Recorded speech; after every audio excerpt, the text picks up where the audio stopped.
अथ वराहपुराणे त्रयी-अष्टशत अध्यायः।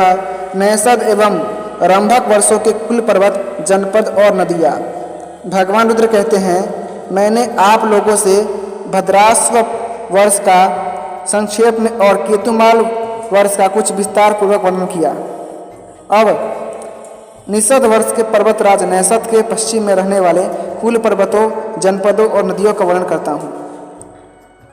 विशाख, कंबल, जयंत, कृष्ण, हरित, अशोक और वर्धमान, ये तो यहाँ वहाँ के 7 कुल पर्वत हैं। इन पर्वतों के बीच छोटे छोटे पर्वतों एवं शिखरों की संख्या अनंत है। वहाँ के नगर, जनपद आदि भी इन पर्वतों के नाम से ही प्रसिद्ध हैं। ये पर्वत हैं सौर, ग्रामांत सातप, कृतसुराश्रवण, कंबल, माहेय, कूटवास, मूलतप, क्रौंच, कृष्णांग, मणिपंकज, चूड़मल, सोमिया, समुद्रांतक, कुरुकुंज, सुवर्णतट, कुह, श्वेतांग, कृष्णपाद, बीद, कपिल, कर्णिक, महिष, कुब्ज, कर्नाट, महोत्कट, सुकनाक, सगज, भूम, कुंकरंजन, महानाह, किंकिसर्पण, भौमक, चोरक, धूमजन्मा, अंगारज, जीवलौकित, वचांसहाग, मधुरेय, सुकेय, चकेय, श्रवण, मतकासिक, गोदावाय, कुल पंजाब, बरजह और मोदसालक। इन पर्वतीय जनपदों में निवास करने वाली प्रजा जिन पर्वतीय नदियों का ही जल पीती है, वे नदियां हैं रत्रांक्ष, मदाकदम्बा, महाकदम्बा, मानसी, श्यामा, सुमेधा, बहुला, विवरणा, पुंखा, माला, दर्भवती, भद्रनदी, शुकनदी, पल्लवा, भीमा, प्रभंजना, काम्बा, उषावती, दक्षा, कासवती, तुंगा, पुण्योदा, चंद्रावती, सुमलावती, कंकुपद्मिनी, विशाला, कर्णटका, पिबरी, महामाया, महिषी, मानसी और चंडा। ये तो प्रधान नदियाँ हैं। छोटी छोटी दूसरी नदियाँ भी हजारों की संख्या में हैं। भगवान रुद्र कहते हैं, विप्रो, अब उत्तर और दक्षिण के वर्षों में जो पर्वतवासी कहे जाते हैं, उनका मैं क्रम से वर्णन करता हूँ। आप लोग सावधान होकर सुने। मेरू के दक्षिण और श्वेतगिरि से उत्तर सोमरस की लताओं से परिपूर्ण रम्य का वर्ष है। इस सोम के प्रभाव से वहाँ के उत्पन्न हुए मनुष्य प्रधान बुद्धि वाले, निर्मल और बुढ़ापा एवं दुर्गति के वशीभूत नहीं होते। वहाँ के एक बहुत बड़ा बटका भी वृक्ष है। इसका रंग प्रायः लाल कहा गया है।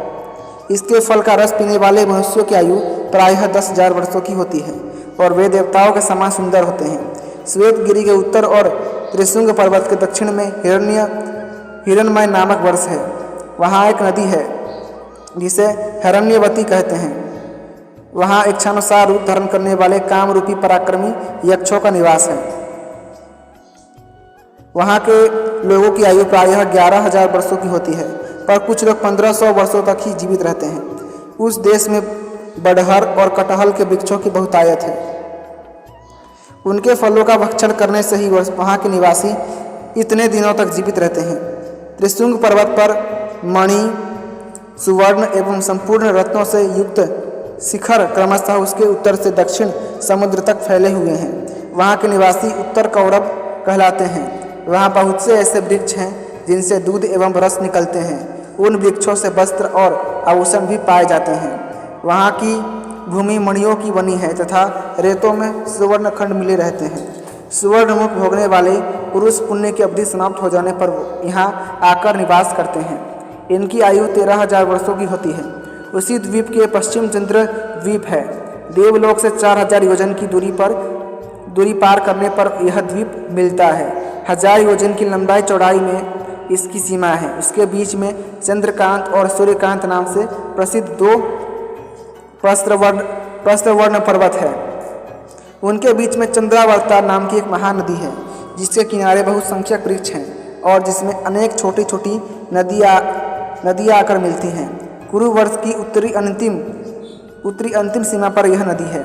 समुद्र की लहरें प्रायः यहाँ आती रहती हैं। यहाँ से 5,000 योजन आगे जाने पर सूर्य द्वीप मिलता है। वह वृत्ताकार में 1000 योजन के क्षेत्रफल में फैला हुआ है। उसके मध्य भाग में 100 योजन विस्तार वाला तथा उतना ही ऊंचा श्रेष्ठ पर्वत है। उस पर्वत से सूर्यावर्त नाम की एक नदी प्रवाहित होती है। वहाँ भगवान सूर्य का निवास स्थान है।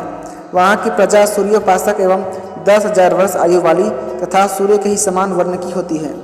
सूर्य द्वीप से 4,000 योजन की दूरी पर पश्चिम में भद्रकार नामक द्वीप है। यह द्वीप समुद्री देश में है। इसका क्षेत्रफल 1,000 योजन है।